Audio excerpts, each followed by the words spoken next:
Qu'est-ce que la marche verte? Un bel escalier peint en vert? Une marche des écologistes pour sauver la planète? Non. En réalité, il s'agit d'un fait marquant de l'histoire du Maroc. Voici la carte actuelle du Maroc que vous connaissez tous, mais il n'en a pas toujours été autant.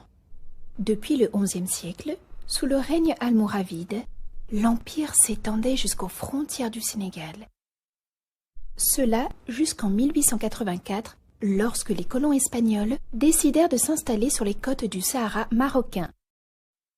En 1912, les colons français viennent à leur tour envahir ce qu'il reste du royaume. Ils y resteront jusqu'en 1956, date à laquelle Feu Sa Majesté le roi Mohamed V obtient l'indépendance de son pays. Il entretiendra alors de bonnes relations avec les provinces sahraouies, comme le montrent ces images de sa visite en 1958. Peu après, en 1974, les Espagnols décident de quitter le Sahara marocain. Son fils, Feu Sa Majesté Hassan II, demande alors à la Cour internationale de justice de reconnaître les liens juridiques et d'allégeance qui existaient entre les Sahraouis et le royaume marocain. Le 16 octobre 1975, il obtient une réponse positive.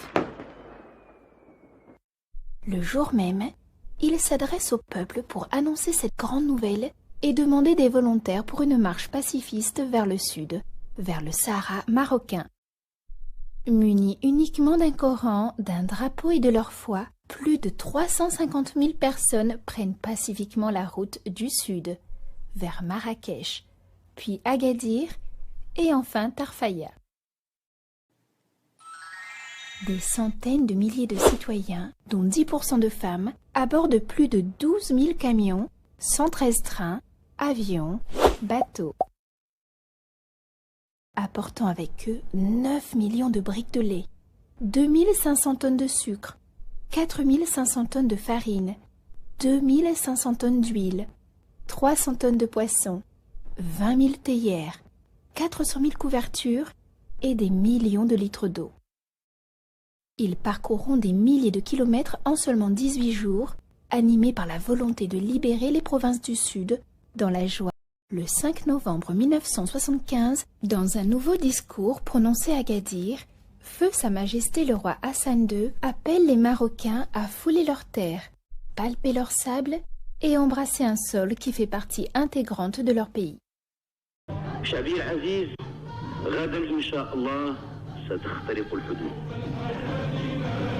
غدا إن شاء الله ستنطلق المسيرة غدا إن شاء الله ستطؤون أرضا من أراضيكم وستلمسون رملا من رمالكم وستقبلون أرضا من وطنكم العزيز. Le lendemain, le 6 novembre 1975, ils atteignent le Sahara et rejoignent la ville de Ta, abandonnée par les Espagnols. Cette marche verte a réunifié ainsi la totalité du peuple marocain sous la même bannière. Réunification qui sera validée 8 jours plus tard lors des accords de Madrid. Quelques semaines plus tard, les dernières troupes espagnoles quittèrent définitivement les provinces du Sud. Suite à cet événement, des travaux énormes ont été entrepris pour améliorer la vie des Sahraouis.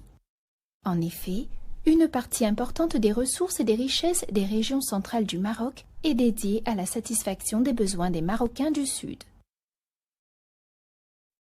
Sa Majesté le roi Mohamed VI a toujours démontré la justice de sa position au niveau international et la sincérité de ses orientations sur le plan national, notamment par la mise en œuvre de la régionalisation avancée et du modèle de développement des provinces du sud du royaume.